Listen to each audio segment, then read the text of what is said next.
hello everybody, and welcome to the 2022 Connecticut Early Music Festival.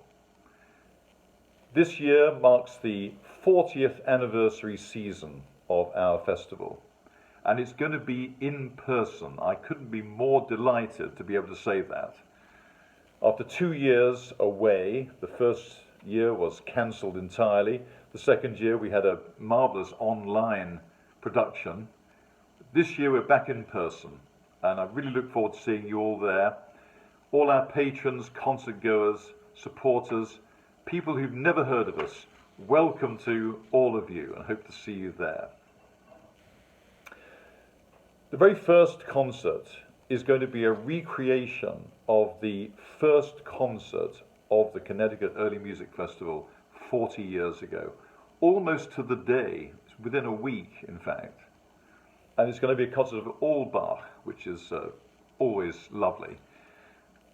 The next day, following on that theme, will be a performance by the marvellous harpsichordist Peter Sykes of Bach's iconic Goldberg variations.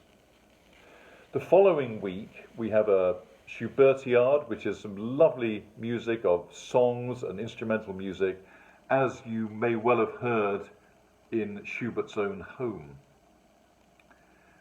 The next day we're having a recorder extravaganza. I've got the marvellous recorder player and expert Emily OBrien with some colleagues to demonstrate to you, to the accompaniment of coffee and cakes, some extraordinary instruments. Most of us think that recorders are about a foot long. Emily has recorders 6 feet long. It should be really, really fascinating. I do encourage you to come.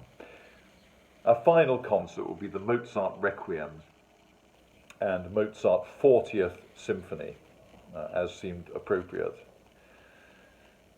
The event I'd like to specially mention is actually the third concert of the festival.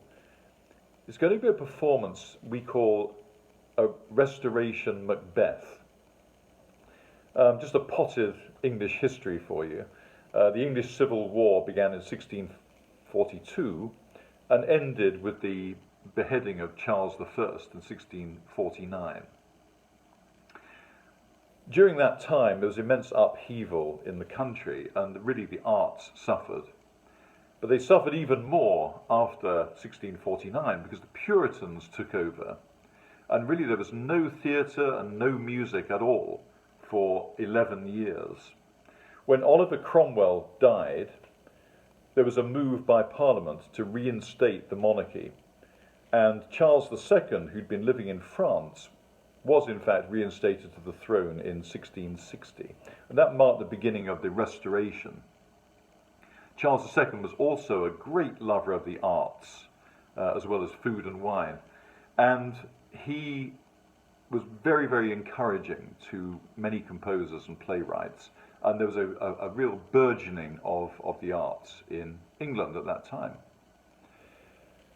William Davenant was in fact the godson of William Shakespeare, and he'd been very much part of underground productions during that interim time when music and the arts was suppressed.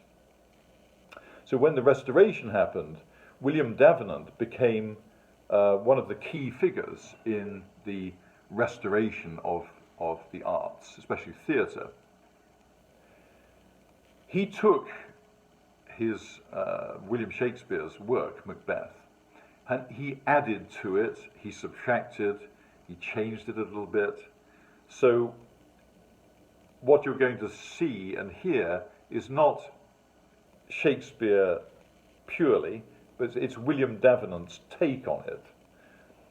Also, there's obviously going to be music, and John Eccles and others wrote music, especially for the witches scene, for those productions by Davenant.